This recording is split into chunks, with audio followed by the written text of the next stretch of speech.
Is there a timer going? Yeah. Okay, so it's going. Red dot. Yeah, that's going. Hello, folks. I have a few different, seemingly unrelated thoughts, but I think they tie in with each other, and I'll see how well I can do it off the cuff. This morning, I sing hymns for a church that I've worked for 18 years. So, long story short, I had to do it a cappella now due to us not meeting in person. And the first one, there are 3 that I did today. And this first one goes like this.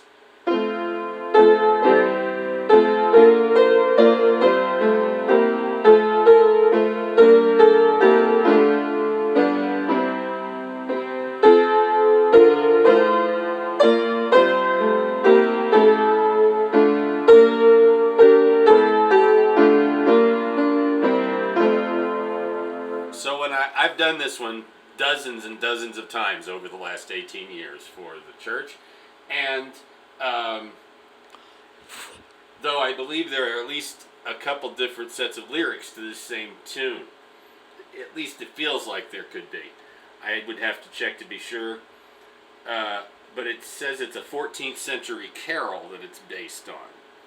And if I want to sing it a half step lower, it's written in F, but if I want to sing it a half step lower and make everything a flat, it progresses in a mostly diatonic fashion, and then the last cadence is a little more straight up modal Ionian major, so that you have, I can transpose it, I think, in the keyboard.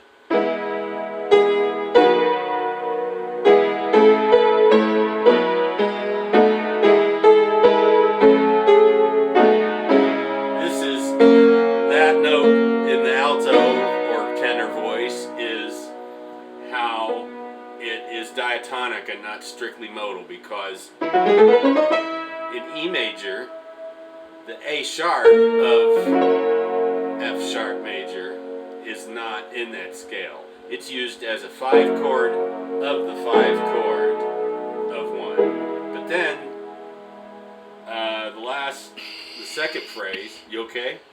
Okay. Go ahead and cough if you need to, Mom. I'll just wait. Fine. Okay, so.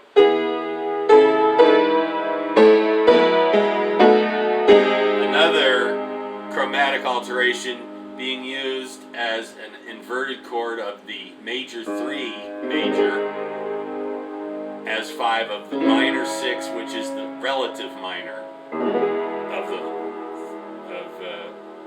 the key that we're in. So it's still not far away. And then the last phrase,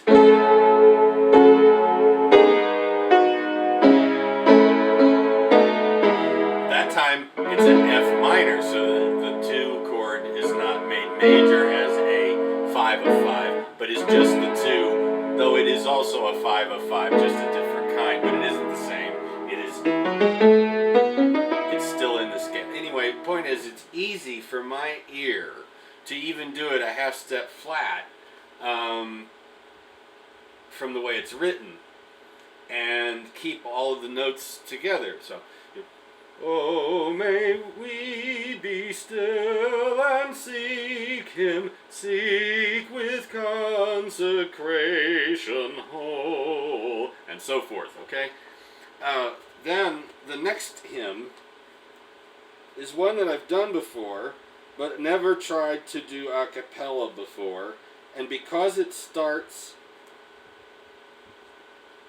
not on the 3rd, but ends up ending up on the 3rd on a lot of the ends of the phrases, I got lost.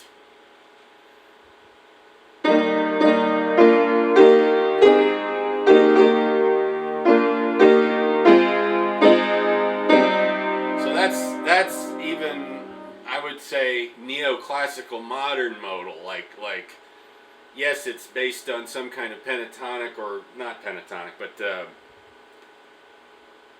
Celtic, perhaps, sort of melody or sense of harmony, like what you hear in Ralph Vaughan Williams music.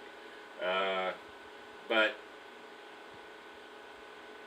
that the chord accompaniments make the melody make sense, but it's unusual, and so without the chords underneath it, the melody struck me as difficult to, and that's so rare. I usually have no trouble staying in tune a cappella or getting confused. I can make mistakes with a word. I'll misread a word from time to time, but that's... When was this one written? It doesn't say. There might be... You think it's as old as the other one was? Well...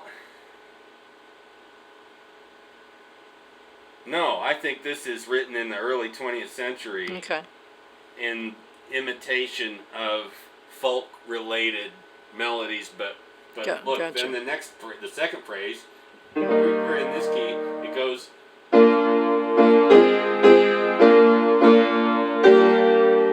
That is so Australo-German. That is so folk-based. Now what I don't know is if it absolutely is a Celtic type of thing. Yes. An original. Or an imitation thereof, or whether it's an imitation of something Czechoslovakian, which could be in some ways similar. I'm not saying it's definitely one or another thing. It's just that all of these chord progressions in this fit this melody, but that without it seems so like...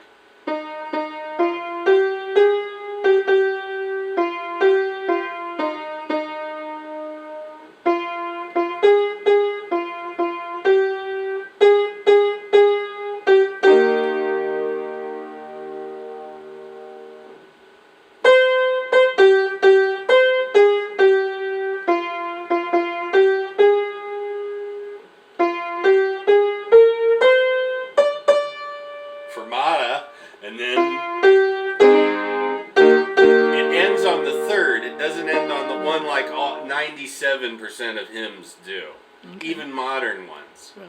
So, Cool. but it gave me trouble, and on the one hand I was embarrassed, but I was thinking, well, I did very well on the first one, and I had gone through it ahead of time. I didn't just do this anyway. I'm just saying there are reasons why this is a little disorienting if you think you hear it in your head, but then you start to sing it, and Right. it doesn't have anything underneath it. And then there was a third. And the third is... It says it's from music from 1970, but arranged 4 years ago by the same person who wrote it 50 years ago. So I'll get into that in a sec. But this is just one verse. It's the Communion Doxology Yes. in this setting here. And I'll just play the melody by itself first.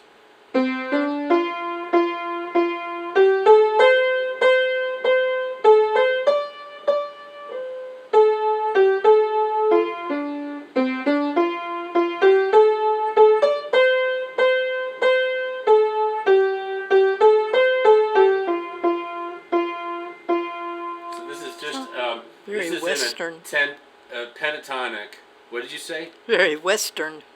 Like an old Western the song. funny thing is, you said that's true, but it also sounds like Native American Yes, melodies. yes. And it also sounds like East Asian melodies. Yes. Now, it happens to be written here, the music, by one Izumi Shiota. So, Shiota is definitely a Japanese last name. Right. So, but what's interesting here is so this is from the newer hymnal that is 4 years old for the church that I work Right. for. They had the same one for over 100 years or so, or a very long time. Then they had.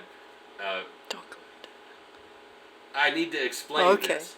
They had a small supplement put out in the early 90s of slightly more modern songs, some written by Desiree Goyette, who has written somewhat appealing soft rock type of ballads of a religious nature as well as secular music. But anyway, this here is from the new and much larger supplement. It's like 200 extra hymns, many of which have been written recently, but many of which were from however many decades ago, but from other countries, and have some of the verses in the original language, like Philippine or Cool. Swahili. Okay? Mm-hmm. So this, I just looked at the melody by itself, and we've never done this one before, to my knowledge. And I wondered if it was a setting of a Native American piece, but it turns out it's Japanese. But these are the notes that this composer put underneath this melody, presumably, so that even the it's straight modal. This has not a single chromatic alteration in the harmonization of it, but the harmonization of it is still really interesting to me. As the nerd in me really likes this, because it's so unlike the old original hymns, right? So.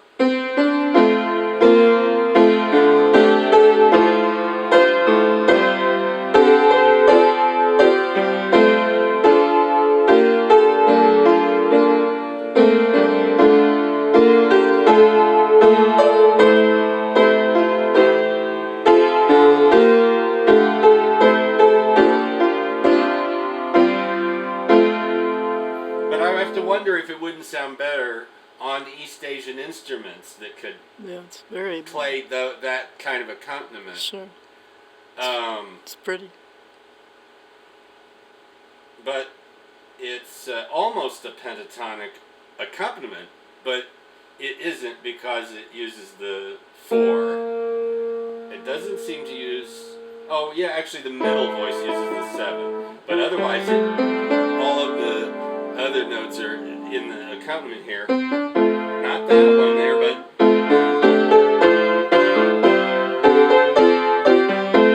all of that was, then that one's not. And then this. There are things that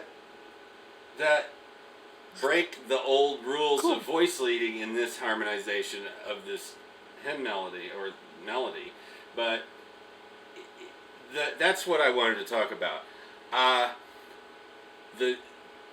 The classical accompaniment work that I did for so long, other than a few times doing musical theater songs, I never got to play stuff from other countries.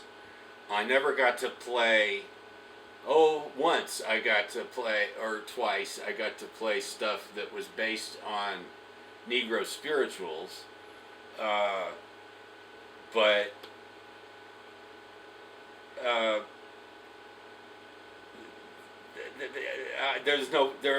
nothing from Japan, nothing from Zimbabwe, or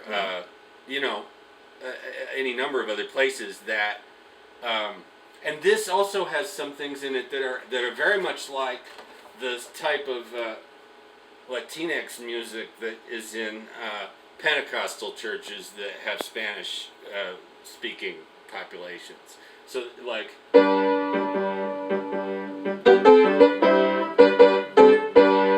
that kind of feel, even as stiffly as I may have sort of executed it just right now.